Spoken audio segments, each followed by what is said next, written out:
ಅಪರಿಚಿತ ವಾಹನ ಡಿಕ್ಕಿ ಹೊಡೆದ ಪರಿಣಾಮ ದ್ವಿಚಕ್ರ ವಾಹನದಲ್ಲಿದ್ದ ಒಬ್ಬ ಮಹಿಳೆಗೆ ತಲೆಗೆ ಬಲವಾದ ಪೆಟ್ಟು ಬಿದ್ದು ತಲೆಯಿಂದ ಮೆದುಳು ಆಚೆ ಬಂದಿದ್ದು, ಮಹಿಳೆಯ ಉಸಿರಾಟ ಇಲ್ಲದೆ ಆಕೆ ಸತ್ತೇ ಹೋದಳು ಎಂಬ ಸ್ಥಿತಿಯಲ್ಲಿ ಪೋಷಕರು ಆಸ್ಪತ್ರೆಗೆ ಕರೆತಂದರು. ಆದರೆ ಅಲ್ಲಿನ ವೈದ್ಯರು ದೇವರ ರೂಪದಲ್ಲಿ ಕೇವಲ 12 ದಿನಗಳಲ್ಲಿ ಆಕೆಗೆ ಪುನರ್ಜನ್ಮ ನೀಡಿ ವಿಸ್ಮಯ ರೀತಿಯಲ್ಲಿ ಬದುಕುಳಿಸಿದ್ದಾರೆ. ಹಾಗಾದರೆ ಯಾವುದು ಆ ಆಸ್ಪತ್ರೆ, ಯಾರು ಆ ದೇವರು ಅಂತೀರಾ? ನೀವೇ ಒಮ್ಮೆ ನೋಡಿ. ಹೀಗೆ ರಸ್ತೆ ಅಪಘಾತದಲ್ಲಿ ತಲೆಯಿಂದ ಮೆದುಳು ಆಚೆ ಬಂದು ಸತ್ತೇ ಹೋದ್ರು ಅನ್ನುವಂತೆ ಭಾಸವಾಗಿ ಮೂಗು ಕತ್ತರಿಸಿ ಮೂಗಿನಿಂದಲೂ ರಕ್ತಸ್ರಾವವಾಗ್ತಾ ಇರೋ ಮಹಿಳೆ. ಈ ದೃಶ್ಯ ಕಂಡು ಬಂದಿದ್ದು ಬೆಂಗಳೂರು ಗ್ರಾಮಾಂತರ ಜಿಲ್ಲೆ ಹೊಸಕೋಟೆ ತಾಲೂಕಿನ ಹಿಂಡಿಗನಾಳ ಗ್ರಾಮದಲ್ಲಿ. ಕಳೆದ 1 ವಾರದ ಹಿಂದೆ ನೆಲವಾಗಿಲು ಗ್ರಾಮದ ವಾಸಿಯಾಗಿರುವಂತಹ ಅರ್ಜುನ್ ಅವರ ಪತ್ನಿ ಪ್ರಿಯಾ ಹಾಗೂ ತಾಯಿ ದ್ವಿಚಕ್ರ ವಾಹನದಲ್ಲಿ ಹಿಂಡಿಗನಾಳ ಕಡೆಯಿಂದ ನೆಲವಾಗಿಲು ಗ್ರಾಮಕ್ಕೆ ಬರುವಾಗ ಯಾವುದೋ ಅಪರಿಚಿತ ವಾಹನ ಡಿಕ್ಕಿ ಹೊಡೆದ ಪರಿಣಾಮ ಇಂತಹ ಅವಾಂತರ ನಡೆದು ಹೋಗಿದೆ. ಆದರೆ ಪ್ರಿಯಾ ಅವರ ಪೋಷಕರು ತಮ್ಮ ಮಗಳು ಸತ್ತೇ ಹೋದ್ಲು ಅಂತ ಹೊಸಕೋಟೆ ನಗರದ ಸಿಲಿಕಾನ್ ಸಿಟಿ ಶ್ರೀ ಲಕ್ಷ್ಮೀ ವೆಂಕಟೇಶ್ವರ ಆಸ್ಪತ್ರೆಗೆ ಕರೆತಂದು ದಾಖಲಿಸಿದ್ದಾರೆ. ಆದರೆ ಕೆಲವು ಪೋಷಕರು ಬೇಡ, ಪ್ರಿಯಾ ಉಳಿಯೋದಿಲ್ಲ, ಅವಳಿಗೆ ಉಸಿರಾಟವೇ ಇಲ್ಲ, ಮನೆಗೆ ತೆಗೆದುಕೊಂಡು ಹೋಗೋಣ ಎಂದಾಗ ಪ್ರಿಯಾ ಅವರ ಪತಿ ಅರ್ಜುನ್ ಅವರು ಅಲ್ಲಿನ ವೈದ್ಯಾಧಿಕಾರಿ ಡಾಕ್ಟರ್ ಸುಪ್ರೀತ್ ಅವರನ್ನ ಮನವಿ ಮಾಡಿ ಚಿಕಿತ್ಸೆಗೆ ಮುಂದಾದರು. ಅದರಂತೆ ಸಿಲಿಕಾನ್ ಸಿಟಿ ಶ್ರೀ ಲಕ್ಷ್ಮೀ ವೆಂಕಟೇಶ್ವರ ಆಸ್ಪತ್ರೆಯ ವೈದ್ಯರು ಚಾಲೆಂಜ್ ಆಗಿ ತೆಗೆದುಕೊಂಡು ಆಪರೇಷನ್ ಮಾಡಿ ಆಕೆಗೆ ಮರುಜೀವ ನೀಡಿ ದೇವರಾಗಿದ್ದಾರೆ. ಈ ಕುರಿತು ಅವರ ಪೋಷಕರು ಹೇಳೋದೇನು, ನೀವೇ ಒಮ್ಮೆ ಕೇಳಿ. ಎಚ್ ಕ್ರಾಸಿಂದ ಮನೆಗೆ ಬರಬೇಕಾದ್ರೆ ಈ ಥರ ಆಗಿತ್ತು, ಇನ್ಸಿಡೆಂಟ್ ಆಗಿತ್ತು. ಅದು ಮತ್ತೆ ನಾವು ಹಿಂದೆನೇ ಬಂದು ಈ ಥರ ಫೋನ್ ತಿಳಿಸಿದ್ರೆ ನಿಮ್ಮ ವೈಫಿಗೆ ಈ ಥರ ಆಕ್ಸಿಡೆಂಟ್ ಆಗಿದೆ ಅಂತ ಹೇಳಿದ್ರು. ಮತ್ತು ಅಲ್ಲಿಗೆ ಬಂದು ನಾವು 118ಗೆ ಯಾರೋ ಅಲ್ಲಿರೋ ಸ್ಥಳದಲ್ಲಿರೋರು ಇನ್ಫಾರ್ಮೇಷನ್ ಕೊಟ್ಟು ಆಂಬುಲೆನ್ಸ್ ತರಿಸಿದ್ರು. ನಾನು ಹಂಗೆ ಇಮಿಡಿಯೇಟ್ಲಿ ಇದು ಅವ್ರನ್ನ ಇಲ್ಲಿಗೆ ಇದು ಮಾಡಿ ಟ್ರೀಟ್ಮೆಂಟು ಕೊಡ್ಸೋಕ್ಕೆ ಹೇಳಿದ್ರು. ಎಕ್ಸೆಲಲ್ಲಿ ಬರ್ತಿದ್ರು, ಬರಬೇಕಾದ್ರೆ ಯಾರು ಟಚ್ ಮಾಡಿದ್ರು ಗೊತ್ತಿಲ್ಲ. ಅದು ಹಿಂದೆ ಬ್ಯಾಕ್ ಸೈಡು ಟಚ್ ಆಗಿದೆ. ಅವ್ರು ಹೋಗಿ ಮೋರಿಯಲ್ಲಿ ಬಿದ್ದಿದ್ರು. ಅದು ನೋಡೋಷ್ಟು ನಾವು ಇದು ಮಾಡೋಷ್ಟು ನಾನು ಹೋಗಿ ನೋಡಿದಾಗ ಈ ಸೈಡ್ ಒಳ್ಳೆ ಫುಲ್ ಓಪನ್ ಆಗಿ ಬ್ರೈನ್ ಈಚೆ ಬಂದಿತ್ತು. ಮತ್ತು ನಮ್ಮ ತಾಯಿಯವ್ರಿಗೂ ಸೇಮ್ ಈ ಸೈಡ್ ಇದಾಗಿತ್ತು. ಮತ್ತು ತಡವಾಗಿ ಕರ್ಕೊಂಬಂದು ಇಲ್ಲಿ ಟ್ರೀಟ್ಮೆಂಟ್ ಕೊಡೋಕ್ಕೆ ಇದು ಮಾಡಿದ್ರು. ಅಂದರೆ ನನಗೆ ಉಳಿತಾರನೋ ಕಾನ್ಫಿಡೆನ್ಸ್ ಇರೋದು ಸರ್. ಮತ್ತು ನಾನೇ ಧೈರ್ಯ ತಗೊಂಡು ಏನಾದರೂ ಆಗಲಿ ಉಳಿಲಿ ಅಂತ ಅಂದ್ಬಿಟ್ಟು ಪ್ರಯತ್ನ ಪಟ್ಟೆ. ಈಗ ಸೇರಿಸಿದ್ವಿ. ಔಟ್ ಆಫ್ ಡೇಂಜರ್, ಚೆನ್ನಾಗಿದ್ದಾರೆ. ಸರ್ ಹೇಳಿದ್ರು 2 ಡೇಸ್ ಆದಮೇಲೆ ಡಿಸ್ಚಾರ್ಜ್ ಮಾಡ್ಕೋಬೋದು ಅಂತ ಹೇಳಿದ್ರು. ನಾನು ನೋಡೇ ಇಲ್ಲ. ಆಮೇಲೆ ಹೇಳಿದ್ರು, ಬೇರೆಯವ್ರು ಹೇಳಿದ್ರು ಈ ಥರ ಇದು ಇಲ್ಲ ಅಂತೇಳಿ ಆಪ್ರೇಷನ್ ಮಾಡ್ತಾ ಇದ್ದಾರಂತೆ. ಒಂದು 10:30ಗೆ ಮಾಡಿ ತೋರಿಸಿದ್ರು ನನಗೆ. 10:00ವರೆಗೂ ನಾನು ತೋರಿಸಿಲ್ಲ ಆಪ್ರೇಷನ್ ಆಗೋವರೆಗೂ. ನಾನು ಇಲ್ಲಿ ಇರಲಿಲ್ಲ, ಅವ್ರು ಇದು ಬೇರೆ ಕಡೆ ಊರಲ್ಲಿದ್ದೆ. ಬಂದು ನೋಡೋಷ್ಟರಲ್ಲಿ ಇರಲಿಲ್ಲ, ICUಲಿದ್ರು. ಆಮೇಲೆ 10:30 ಮೇಲೆ ಆಪ್ರೇಷನ್ ಆದಮೇಲೆ ತೋರಿಸಿದ್ರು ನನಗೆ. ಬಟ್ ಅದು ನೋಡಿ ತುಂಬಾ ಶಾಕ್ ಆಯಿತು. ನನಗೆ ಗೊತ್ತಿರಲಿಲ್ಲ ಏನಾಗುತ್ತೆ ಇಲ್ಲ ಅಂತ ಹೇಳ್ಬಿಟ್ಟು ತುಂಬಾ. ಆಮೇಲೆ ತುಂಬಾ ಇದಾಗಿತ್ತು. ಬಟ್ ಆಮೇಲೆ ದಿನಕ್ಕೆ ಹೋಗ್ತಾ ಇದು ಮಾಡೋದು ಚೆನ್ನಾಗಿ ಮಾಡಿದ್ದಾರೆ ಡಾಕ್ಟರ್ಸ್ ಎಲ್ಲ. ಚೆನ್ನಾಗಿ ಟ್ರೀಟ್ಮೆಂಟ್ ಮಾಡಿದ್ದಾರೆ. ತುಂಬ ಖುಷಿ ಆಗ್ತದೆ. ಇದ್ರ ಬಗ್ಗೆ ಬೇರೆ ಡಾಕ್ಟರ್ ಹತ್ರನೂ ಕೇಳಿದ್ವಿ, ನಾವು ತೋರಿಸಿದ್ವಿ. ಚೆನ್ನಾಗಿ ಮಾಡಿರೋದು, ತುಂಬ ಚೆನ್ನಾಗಿ ಮಾಡಿದ್ರು, ಚೆನ್ನಾಗಿತ್ತು. ಈಗ ಒಂದು ನಂಬಿಕೆ ಬಂತು, ನಮ್ಮ ಮಗು ಚೆನ್ನಾಗಾಗ್ತಾ ಇದ್ದಾರೆ ಅಂತ. ಇಲ್ಲಿ ಬಂದು ಚೆನ್ನಾಗಿ ನೋಡ್ತಾ ಇದ್ದಾರೆ. ಆಕ್ಸಿಡೆಂಟ್ ಫೋಟೋ ನಮಗೇನೂ ತೋರಿಸಿಲ್ಲ.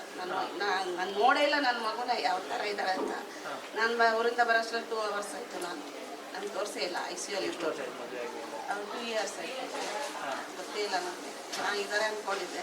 ನಾನು ಅಷ್ಟೊಂದು ಆಗಿದೆ ಅಂತ ನಾನು ಅಂದ್ಕೊಂಡೇ ಇರಲಿಲ್ಲ. ಬಟ್ ಇಲ್ಲಿ ಬಂದು ನೋಡೋದಿದೆ ಗೊತ್ತಾಯಿತು. ಚೆನ್ನಾಗಿ ಮಾಡಿದ್ದಾರೆ, ತುಂಬ ಚೆನ್ನಾಗಿ ಮಾಡಿದ್ದಾರೆ.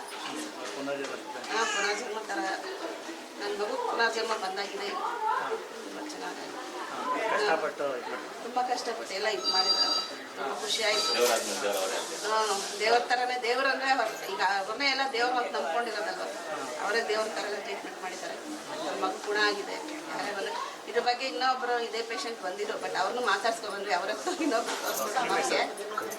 ಇನ್ನು ಡಾಕ್ಟರ್ ಸುಪ್ರೀತ್ ಅವರು ಮಾತನಾಡಿ, ಪ್ರಿಯಾ ಅವರು ಅಪಘಾತವಾಗಿ ಬಂದಾಗ ನಾವು ಸಹ ಗಾಬರಿಗೊಂಡಿದ್ವಿ. ಆದ್ರೆ ಅವರ ಪತಿ ನಮಗೆ ಧೈರ್ಯ ತುಂಬಿ ಚಿಕಿತ್ಸೆ ನೀಡಿ ಸರ್ ಅಂತ ಕೇಳಿಕೊಂಡ್ರು. ಅದರಂತೆ ನಾವು ಹಾಗೂ ನಮ್ಮ ವೈದ್ಯರ ತಂಡ ಟೀಮ್ ವರ್ಕ್ ಮಾಡಿ ಚಾಲೆಂಜ್ ತೆಗೆದುಕೊಂಡು ಆಕೆಯನ್ನ ಬದುಕಿಸಿದ್ದೇವೆ. ಇದೇ ಚಿಕಿತ್ಸೆಗೆ ಬೇರೆ ಕಡೆ ಮಾಡಿದ್ರೆ 35ರಿಂದ 40 ಲಕ್ಷಗಳ ಹೊರೆಯಾಗ್ತಾ ಇತ್ತು. ಆದ್ರೆ ನಾವು ಅತಿ ಕಡಿಮೆ ದರದಲ್ಲಿ ಆಕೆಗೆ ಪುನರ್ಜನ್ಮ ನೀಡಿದ್ದೇವೆ ಎಂದ್ರು.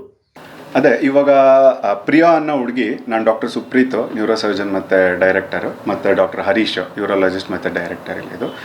ಸೊ ಇವ್ರು ಏನಂದರೆ 16ನೇ ತಾರೀಕು ಆಕ್ಸಿಡೆಂಟ್ ಆಗಿ ನಮ್ಮ ಹಾಸ್ಪಿಟ್ಲಿಗೆ ಬರ್ತಾರೆ. ಬಂದಾಗ ಪಲ್ಸು BP ಏನೂ ಇರಲ್ಲ, ಯಾಕೆಂದರೆ ತೀವ್ರ ರಕ್ತಸ್ರಾವ ಆಗಿ ಮತ್ತು ತಲೆಗೆ ಪೆಟ್ಟು ಬಿದ್ದು ಮೆದ್ಲು ಆಚೆಗೆ ಬಂದಿರುತ್ತೆ. ಸೊ ಇದರಲ್ಲಿ ಮೇಯ್ನ್ ಹೇಳೋದೇನೆಂದರೆ, ಈಗ ಪೇಷಂಟ್ ಬಂದಾಗ ಇನಿಷಿಯಲ್ ಕಂಡೀಷನ್ ಹೆಂಗೆ ಅಂದರೆ 100% ಉಳಿಯೋ ಚಾನ್ಸಸ್ಸು ಇರಲಿಲ್ಲ. ಅವ್ರು ಅಟೆಂಡ್ರು ಬರಲಿಕ್ಕೆ ಇನ್ನೂ ಅರ್ಧ ಗಂಟೆ ಆಗುತ್ತೆ ಅನ್ನೋ ಹೊತ್ತಿಗೆ ನಾವು ಪೈಪೆಲ್ಲ ಹಾಕಿ ಏನು ಒಂದು IV ಲೈನ್ ಸೆಕ್ಯೂರ್ ಮಾಡ್ಕೊಂಡು ಒಂದು ಪಲ್ಸು BP ಬರೋ ಸ್ಟೇಜ್ ಹೊತ್ತಿಗೆ ಅವರ ಯಜಮಾನರು ಮತ್ತು ಅವರ ರಿಲೇಟಿವ್ಸ್ ಎಲ್ಲ ಬಂದಾಗ ಈಗ ನಮಗೂ ಇನಿಷಿಯಲಿ ಏನನ್ಸುತ್ತು, ಈ ಪೇಷಂಟು ಉಳಿಯಲ್ಲ ಮತ್ತು ಸುಮ್ಮನೆ ಯಾಕೆ ಕಿರಿಕಿರಿ. ನಾವು ಹೇಳಿದ್ವಿ ಪೇಷಂಟಿಗೆ ಪಲ್ಸ್ ಇಲ್ಲ, BP ಇಲ್ಲ, ಮೆದ್ಲೆಲ್ಲ ಆಚೆಗೆ ಬಂದಿದೆ. ಸೊ ಇವಾಗ ಒಂದು ಸ್ವಲ್ಪ ಸ್ಟೆಬಿಲೈಸ್ ಮಾಡಿದ್ದೀವಿ, ಪ್ರಯತ್ನ ಮಾಡ್ಬೋದು, ಮಾಡಬೇಕಂದ್ರೆ ಆಪ್ರೇಷನ್ ಮಾಡಬೇಕಾಗತ್ತೆ. ಸೊ ನೀವು ನಿರ್ಧಾರ ಮಾಡಿ, ಇಲ್ಲಾಂದರೆ ಬೇರೆ ಕಡೆಗೂ ಕರ್ಕೊಂಡು ಹೋಗ್ಬೋದು. ಟ್ರೀಟ್ಮೆಂಟು ಎಲ್ಲ ಕಡೆ ಒಂದೇ ಇರುತ್ತೆ, ಅಂದರೆ ಮೆದ್ಲಿಂದು ಟ್ರೀಟ್ಮೆಂಟು ಇಲ್ಲಿಂದ ದೇಶ ಬಿಟ್ಟು ಆಚೆಗೆ ಹೋದ್ರೂ ಇದೇ ಇರುತ್ತೆ. ಸೊ ಕೊನೆಗೆ ಅವರು ಯಜಮಾನರು ಇಲ್ಲ ಸರ್ ಏನಾದರೂ ತೊಂದರೆ ಇಲ್ಲ ಇಲ್ಲೇ ಮಾಡಿ ಅಂದರು. ಸೊ ನಾನು ತಗೊಳ್ಳೋ ಹೊತ್ತಿಗೆ ಅವ್ರದ್ದು ಕೆಲವು ಸಂಬಂಧಿಕರು ಬಂದುಬಿಟ್ಟು ಆಪ್ರೇಷನ್ ಮಾಡೋಕ್ಕಿಂತ ಮುಂಚೆ, ಸರ್ ನೀವು ಮೆದ್ಲೆಲ್ಲ ಆಚೆಗೆ ಬಂದಿದೆ, ಪಲ್ಸು BP ಎಲ್ಲ ಈಗ ಬರ್ತಾ ಇದೆ ಅಂತೀರಾ, ಏನು ಗ್ಯಾರಂಟಿ ಕೊಡ್ತೀರಿ, ಇದಕ್ಕೇನು ಆಪ್ರೇಷನ್ ಮಾಡ್ತೀರಿ ಅಂತ ಕೇಳಿದರು. ನಾವು ಹೇಳಿದ್ವಿ ನೋಡಪ್ಪ ಈ ಥರದ್ದೇನು ಹೊಸದೇನಲ್ಲ ನಮಗೆ ಮಾಡಲಿಕ್ಕೆ, ಬಟ್ ಯಾರು ಉಳಿತಾರೆ ಯಾರು ಬಿಡ್ತಾರೆ ಅನ್ನೋದು ನಮ್ಗೆ ಗೊತ್ತಿಲ್ಲ, ಪ್ರಯತ್ನ ಮಾಡಬೇಕು, ಹ್ಞೂ ಅಂದರೆ ಮುಂದುವರಿತೀವಿ ಅಂತ. ಅವ್ರ ಯಜಮಾನರು ಇಲ್ಲ ಸರ್ ನೀವು ಮಾಡಿ ಅಂದಮೇಲೆ, ಸೊ ನಾವು ಮಾಡಿ ಅದು ಎಲ್ಲ ಕ್ಲೀನ್ ಮಾಡಿ ಕ್ರೇನೋಟಮಿ ಅಂತ ಮಾಡ್ತೀವಿ. ಎಲ್ಲ ಮಾಡಿದ್ಮೇಲೆ ಸೊ 2 ದಿನ 3 ದಿನ ಆದಮೇಲೆ ಕಣ್ಣು ತೆಗೆದ್ರು.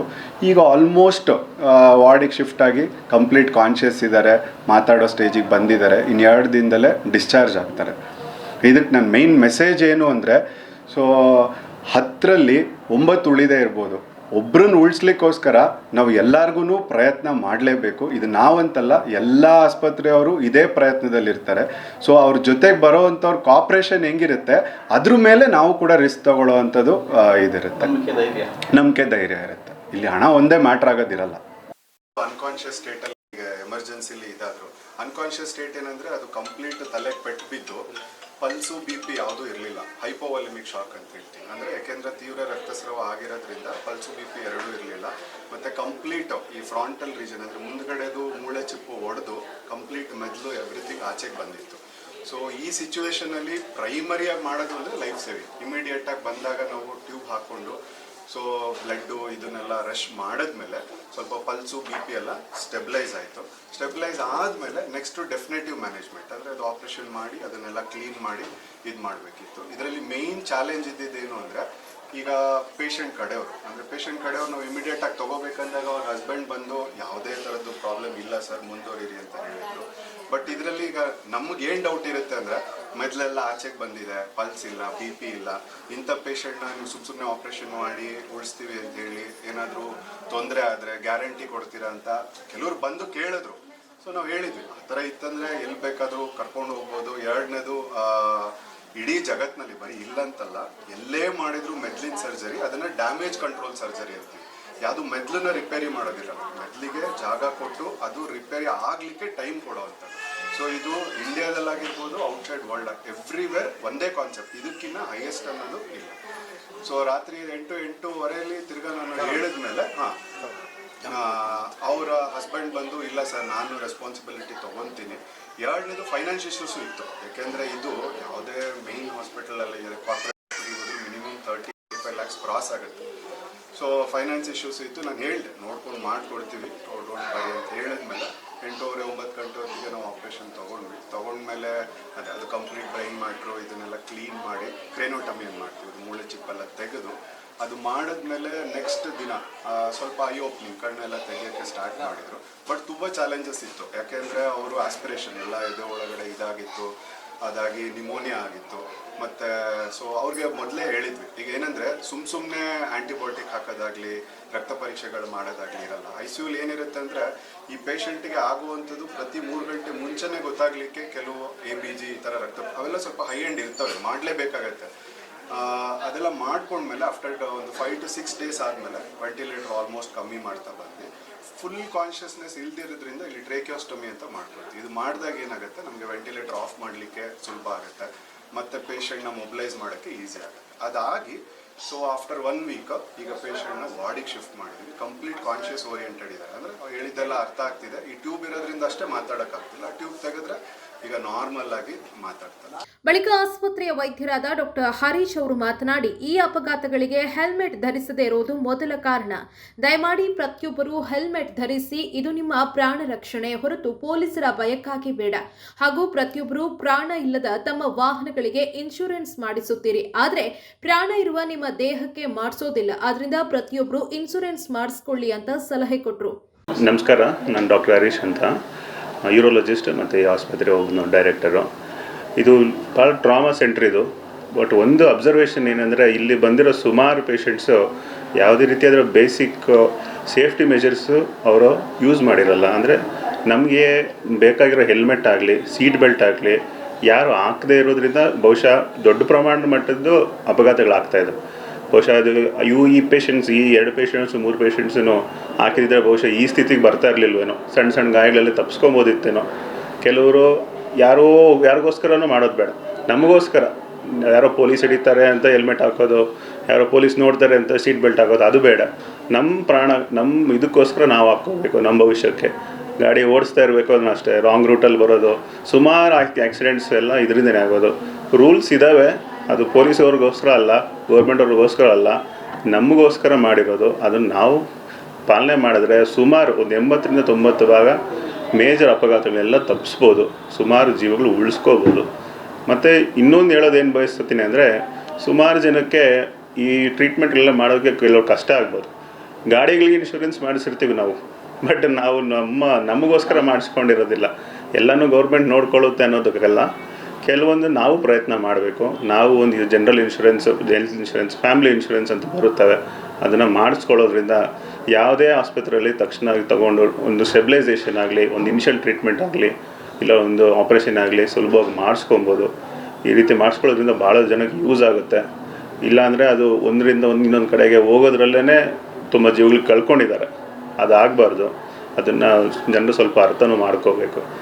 ಇದೇ ರೀತಿ ನಾವು ಸಣ್ಣ ಸಣ್ಣ ಚೇಂಜಸ್ಸಿಂದ ನಾವು ಎಷ್ಟೋ ಜನ ಪ್ರಾಣಗಳು ಉಳಿಸ್ಕೊಬೋದು. ನಾವೇ ಎಲ್ಲರೂ ಗೌರ್ಮೆಂಟೇ ಮಾಡ್ತಾರೆ ಅಂತ ಇಲ್ಲ, ನಾವು ಸ್ಟೆಪ್ ತೊಗೋಬೇಕು ನಮಗೋಸ್ಕರ. ಈ ರೀತಿ ಎಲ್ಲರೂ ಒಂದು ಸಿಂಪಲ್ ಫಾಲೋ ಮಾಡಿ, ದಯವಿಟ್ಟು ಹೆಲ್ಮೆಟ್ ಹಾಕ್ಕೊಳ್ಳಿ, ಸೀಟ್ ಬೆಲ್ಟ್ ಯೂಸ್ ಮಾಡಿ, ನಿಮಗೋಸ್ಕರ ಮಾಡ್ಕೊಳ್ಳಿ, ಪೊಲೀಸ್ಗೋಸ್ಕರ ಗೌರ್ಮೆಂಟ್ಗೋಸ್ಕರ ಅಲ್ಲ. ಮತ್ತು ರೂಲ್ಸ್ ಫಾಲೋ ಮಾಡಿ, ಆದಷ್ಟು ತಪ್ಪುತ್ತೆ. ಆಲ್ರೆಡಿ ನಮ್ಮ ರಸ್ತೆಗಳು ಭಾಳ ಕೆಟ್ಟದಾಗೆ ಇರ್ತವೆ, ಅದರಲ್ಲಿ ಇದನ್ನು ಮಾಡಿಲ್ಲ ಅಂದರೆ ನಮ್ಗೆ ಭಾಳ ಕಷ್ಟ ಆಗುತ್ತೆ. ಮಳೆಗಾಲದಲ್ಲಿ ನೋಡ್ಕೊಂಡು ಗಾಡಿ ಓಡಿಸಿ. ಒಟ್ಟಾರೆ ಹೊಸಕೋಟೆ ಸಿಲಿಕಾನ್ ಸಿಟಿ ಶ್ರೀ ಲಕ್ಷ್ಮೀ ವೆಂಕಟೇಶ್ವರ ಆಸ್ಪತ್ರೆ ಬಡವರ ಪಾಲಿಗೆ ದೇವಸ್ಥಾನವಾಗಿದೆ. ಅಲ್ಲಿನ ಪ್ರತಿಯೊಬ್ಬ ವೈದ್ಯರು ದೇವರಂತೆ ಕಾಣುತ್ತಿದ್ದಾರೆ ಅಂದರೆ ತಪ್ಪಾಗಲ್ಲ.